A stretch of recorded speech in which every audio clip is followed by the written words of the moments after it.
Mesa de debates. Oferecimento Unimed Juiz de Fora. Planos exclusivos para estudantes do maternal à graduação. Premium FM, sintonizada no seu bom gosto.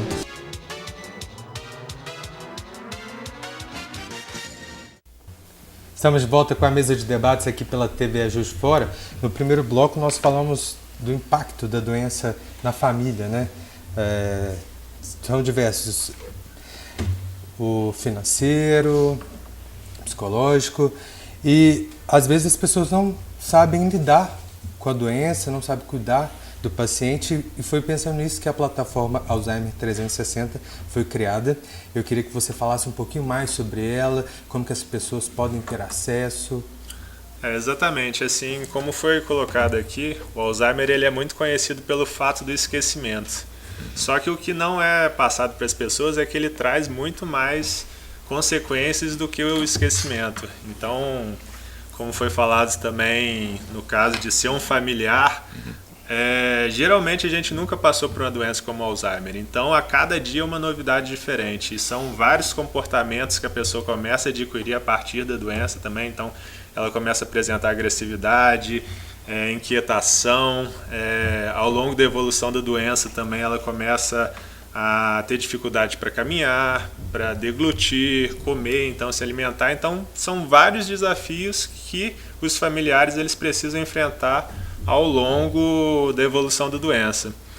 E outra coisa que acontece também, por o cuidado precisar ser diário ali e ter muita atenção com o doente, o cuidador ele fica sobrecarregado e geralmente ele tem que às vezes que largar o próprio emprego dele para poder se dedicar ali ao cuidado. Ele está passando uma questão emocional também que gera muito estresse no cuidador, que também é uma doença hoje em dia já reconhecida. E o fato disso tudo, a pessoa se sente desamparada, sem saber como que ela pode fazer para tratar melhor o parente dela, seja a mãe, seja o pai. E pensando nisso que a gente desenvolveu essa plataforma que é o Alzheimer 360, que é o quê? A gente reúne os diversos profissionais que são necessários nesse cuidado da doença, desde fisioterapeuta, neurologista, terapeuta ocupacional que vai fazer os exercícios cognitivos para continuar mantendo o estímulo da memória desse doente. A gente tem também a parte de nutrição para saber qual é a comida adequada, a parte também de advogado, porque tem os direitos também da pessoa com Alzheimer. Então são vários profissionais que estão envolvidos e que são necessários nesse cuidado. Então o nosso objetivo foi reunir todos esses profissionais e disponibilizar a informação desses profissionais de forma online, porque esses cuidadores, como eles estão presos em casa, eles precisam ter acesso a essa informação de pessoas que são especialistas, igual a doutora, para passar para eles o que eles têm que fazer e da forma certa. Então a gente reúne isso em formato de palestras e oferece essas palestras para os cuidadores. Então eles podem acessar do computador, dentro de casa, do próprio celular também ele consegue acessar. A gente tem uma comunidade também dentro do Facebook, onde consegue interagir com outras pessoas também, porque isso é muito importante. Então são vídeos? São vídeos, são palestras, a gente tem também artigos, a gente tem vídeos de dicas, a gente tem profissionais também falando e mostrando um pouco, a gente tem inclusive cuidadores familiares também relatando como eles cuidam, como que eles enfrentaram toda essa trajetória da doença. A gente tenta reunir tudo que esse cuidador familiar precisa e também cuidadores profissionais para conseguirem dar realmente um cuidado mais capacitado, um cuidado que vai melhorar a qualidade de vida desse doente e também do cuidador. A gente pensa muito na questão do cuidador, porque pelo fato dele acabar ficando muito solitário, sem ter com quem conversar, sem ter com quem se expressar os sentimentos dele. E a gente foca também em passar uma linguagem muito simplificada, muito clara, para que essa mensagem entre bem no ouvido do cuidador e que ele consiga realmente aprender e aplicar, não é simplesmente a informação por informação técnica, a informação que ele possa pegar e aplicar no dia a dia dele. E ele pode tirar dúvidas, tem algum canal assim, ou só ele recebe a informação e também pode interagir? Ele pode interagir com a gente recebe as perguntas e a gente repassa para os nossos especialistas responderem. E em breve a gente vai ter também cursos específicos em cada área. Então, por exemplo, vai ter um curso focado em terapia ocupacional, onde ele vai ali aprender vários exercícios para ele executar ao longo do ano e ele poder recorrer a isso sempre. Ele vai ter um curso sobre cuidados para a fase avançada. Então, onde ele vai entender ali como fazer o manejo da pessoa que está acamada, né? Porque precisa, senão começa a dar feridas na pele também. Então, a gente está criando esses cursos para poder abranger e educar as pessoas em cada fase que elas estão vivenciando também. E esses cursos serão presenciais ou serão online? O que é? O nosso foco, a princípio, é online, pensando nessa ideia de oportunizar as pessoas que não podem se deslocar. Praticidade, né? Praticidade. Só que as duas iniciativas, tanto online quanto presencial, são complementares e são necessárias, porque tem pessoa que gosta também de ter esse contato presencial, de trocar experiência, igual a gente está fazendo aqui também. Então, eu espero não precisar e não preciso por enquanto, mas se precisar, como é que eu acesso isso aí? Qual o endereço? Então, o endereço, o site é www.alzheimer360.com e também se procurar Alzheimer 360 no Facebook, acha também a nossa página, nossos conteúdos. Então, Alzheimer 360 eu acho. Se jogar no Google Alzheimer 360, mesmo que escreva Alzheimer errado, porque a palavra é difícil. Bom para vocês? Bom para todo mundo, claro. Eu queria saber uma informação que me ocorreu aqui, o seguinte: uma das dificuldades que eu tive quando a minha mãe apresentou esse quadro era a questão financeira. Sim. Porque eu trabalhava, eu tenho só uma irmã, não tinha muitos parentes que pudessem me auxiliar. E a cuidadora que eu tinha capacidade de pagar era uma pessoa também que não podia ficar o tempo todo. Então me sugeriram clínicas. Bom, mas a pergunta é a seguinte: eu não tinha capacidade financeira para isso. Existe algum suporte, a informação lá passa, existe algum suporte de saúde pública para pessoas com Alzheimer? Então, a saúde pública as iniciativas ainda são poucas. A gente tem até um parceiro nosso que a gente está mobilizando em conjunto para criar iniciativas para conscientizar o poder público de realmente ter leis focando na questão do cuidador, nos benefícios desse cuidador. E de clínicas também. especializadas, porque, por exemplo, quando eu pude colocar minha mãe numa clínica especializada, isso me ajudou muito para eu trabalhar e para folgar um pouco a minha irmã. Sim. Mas a minha irmã era muito grudada na minha mãe, então ela ia para dentro da clínica. Tudo bem, mas pelo menos eu tinha a clínica, eu sabia que ela tinha um almoço, eu não tinha que ficar saindo correndo entre aulas, ela tinha um suporte, tinha médico, tinha cuidadores que quando ela estava estressada poderiam substituir eventualmente, só que isso era um processo muito caro. Então, se houver um processo público em que as autoridades entendam que essa doença, eu não sei se eu vou usar o termo errado, mas parece que ela tem um caráter mais ou menos endêmico numa certa idade, e que, portanto, ela teria que ter um suporte. Por exemplo, hospitais, essas clínicas que não fossem privadas, que algumas fossem públicas, e que o governo pudesse analisar caso a caso e verificar os momentos de estadia dessas pessoas. Né? Não existe, ao que eu E essa clínica que você está falando, não é mesmo essa casa de idosos, não? Não, específica. Não, existem as casas de idosos, que já tem bastante especificidade para o Alzheimer. Eu fui em várias, consultei várias, e ela ficou pelo menos duas. Mas aqui tem uma específica? Específica para Alzheimer não, mas específica para idosos, alguns demenciados, a maioria dos pacientes internados nessas tem uns clínicas que estão internados são conscientes, né? Sim. A minha mãe, por exemplo, ela já entrou num estágio de inconsciência. Ela já estava naquele segundo para o terceiro estágio, que é o que dá muito trabalho ainda. Muito. Né? E então eu senti falta disso, sabe? Porque eu não tinha condição de bancar aquilo. Isso. A clínica não é barata. Não. Hoje a gente tem alternativas interessantes que são o daycare, né? Que é como se fosse uma creche onde você deixa o idoso ali durante uma parte do dia. Isso. Ele recebe todos esses cuidados desses profissionais, estimulando ele. E à noite você pega ele, leva para casa e continua os cuidados. Então isso você consegue muitas vezes conciliar o seu trabalho e ter certeza Chama que... Daycare. Daycare. Mas assim, em inglês. Pois é. Como se fosse a creche, né? Mas isso realmente a gente precisava de ter a iniciativa pública, né, de oferecer pelo menos algumas opções de daycare dentro de cada cidade, né? Isso já ajudaria muito os cuidadores. Eu acho que da classe média para baixo, que essa doença não escolhe idade. Não. Nem classe social. Nem classe social. Então, aliás, eu falei errado, ela não escolhe a classe social e de repente até na mesma idade. Então, quer dizer, da classe média para baixo, eu acho que a dificuldade é razoável se você tem clínicas caras.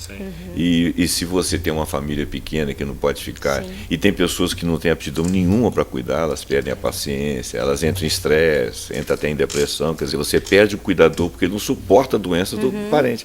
Isso é muito comum. Então, quer dizer, isso não é uma coisa assim que alguém está inventando achando que o poder público tem que ser papai, não. Eu acho que isso é um caso de saúde pública, porque ataca todos os estratos sociais.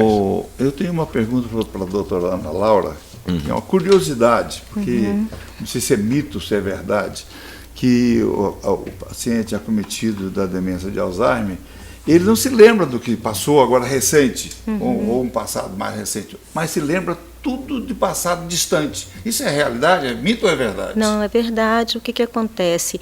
Como a dificuldade maior é de consolidar, assim, de você registrar e de guardar memórias recentes, o paciente, ele muitas vezes vai viver do passado, é como se fosse uma caixa preta. Tudo aquilo que foi vivenciado, né, ele vai conseguir recordar com muito mais detalhes do que fatos que aconteceram, às vezes, no mesmo dia ou na mesma semana. Né? Isso faz parte do quadro da doença.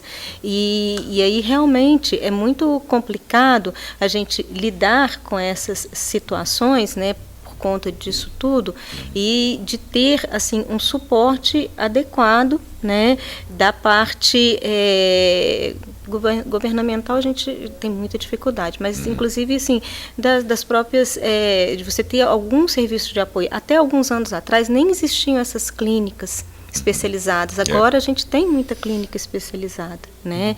E assim, como a dificuldade de memória vai interferir no dia a dia do paciente, né? E muitas vezes no começo a própria família duvida, eu acho que ele está fazendo isso de propósito para chamar a atenção, né? Querem chamar a atenção. Exato. Então isso vai trazer um impacto muito grande, que o paciente ele vai ficar muito dependente, ele não vai conseguir, ele vai estar sempre precisando de um cuidador, né? E esse cuidador, ele fica muito estressado, ele tem uma carga muito alta. Eu posso dar um exemplo à pergunta dele?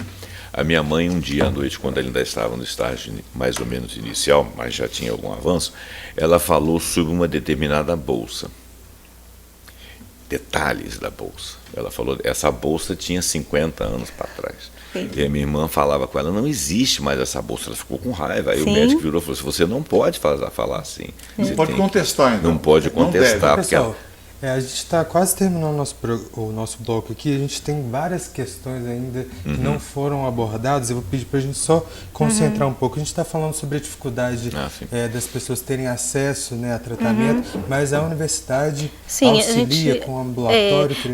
Nós temos um ambulatório, que é um ambulatório de neurodegenerativa, um ambulatório de cognição que a gente tem no HU, aberto ao público. É um ambulatório que a gente faz a investigação desses casos suspeitos, né? Então, se o paciente tem uma queixa cognitiva e ele não sabe se é Alzheimer, né, ou se é algum outro quadro, a gente faz a investigação, inclusive faz um rastreio cognitivo com testes de memória, faz a investigação clínica através de exame neurológico, faz exames laboratoriais de imagem quando precisa, faz todo um screening, todo um rastreio, um protocolo, e faz o acompanhamento desse paciente. Então, esse paciente, ele consegue, nós temos projetos de extensão, inclusive tem um que chama Cuidando do Cuidador, que é um projeto que a gente faz uma sala de espera, enquanto o paciente está esperando para ser consultado, o acompanhante está lá com ele, tem alunos que vão orientando, que dão palestras, que tentam sanar as dúvidas do cuidador, e a gente faz também... Consultoria.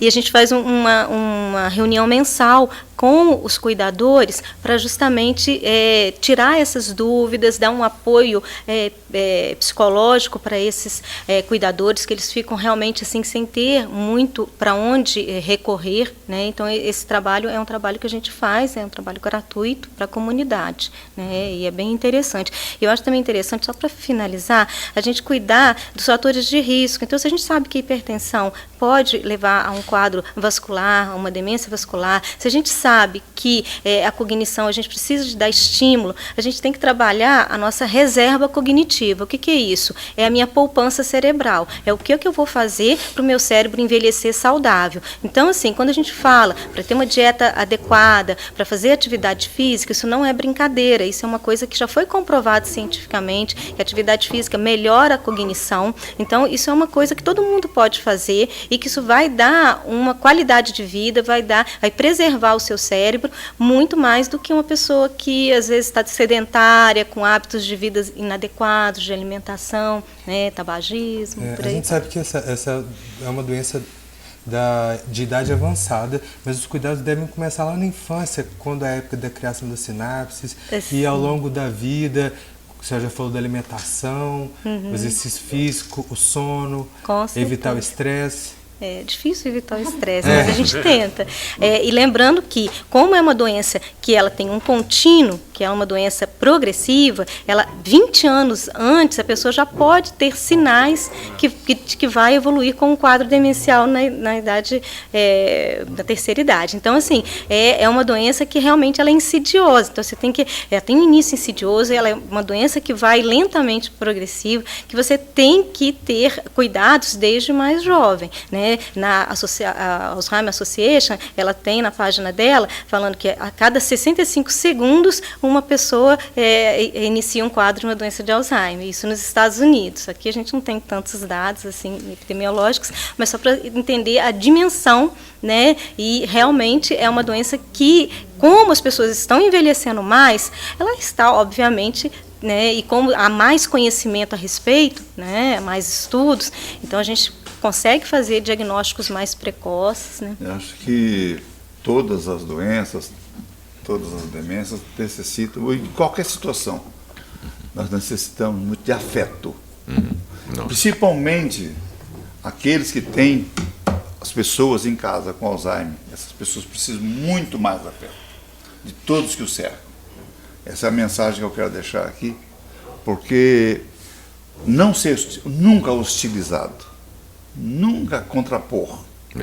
Não dá para conversar. Isso só agrava o quadro. Sim, a gente sempre fala isso. Pra gente, não é questão de não confrontar, é de como você vai falar com o paciente. Se você fala de uma forma amorosa e se você tenta dissipar aquela situação de estresse sem se estressar, você passa confiança e tranquilidade para o paciente, né? E lembrando que às vezes o paciente não lembra quem você é, mas você lembra quem é o paciente e tudo que ele fez por você, né? Então eu acho importante também falar dessa questão familiar, porque como a gente recebe muito feedback dos familiares que estão cuidando de uma pessoa com Alzheimer, a gente vê que a grande maioria desses familiares cuida sozinho. Mesmo que tenham irmãos, mesmo que tenha família, eles são abandonados. Tem um que é o Cristo, né, que vai carregar a cruz. Então é importante conscientizar as pessoas que a família deve apoiar também. Sim, mesmo que você não possa apoiar talvez com afeto, por estar longe, morando em outra cidade, contribui de forma financeira. Sim, o pouco que você fizer com vai ajudar certeza. muito. Doutora, só para encerrar,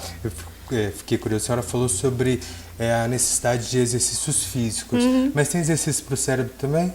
A questão de você fazer, né, a ginástica cerebral, qualquer tipo de atividade que você está exercitando o seu cérebro, você está melhorando as suas sinapses. Então, assim, não precisa jogar xadrez, nem ficar fazendo palavra cruzada. Óbvio que isso também pode ajudar, mas qualquer tipo de atividade, quando a gente fala com aquela vozinha, faz tricô, faz crochê, ela está trabalhando praxia, ela está trabalhando, ela tem que saber a receita para fazer aquele tricô, ela está trabalhando abstração, ela está trabalhando um monte de área cognitiva. Quando a gente fala com uma criança para ler um livro, a gente está estimulando cognição como um todo. Então, assim, leitura, atividades manuais, qualquer tipo de atividade, né, que vá trabalhar, até aprender um novo idioma, a gente sempre fala isso, a gente escuta. Mas assim, escovar o dente com a mão esquerda. É manter o cérebro ativo. É a gente não ficar com aquele cérebro preguiçoso, né, de ficar só no WhatsApp, fazer coisas que realmente vão trabalhar o cérebro. Obrigado, viu? Deixa eu gravar para mais um rápido intervalo e já voltamos com a mesa.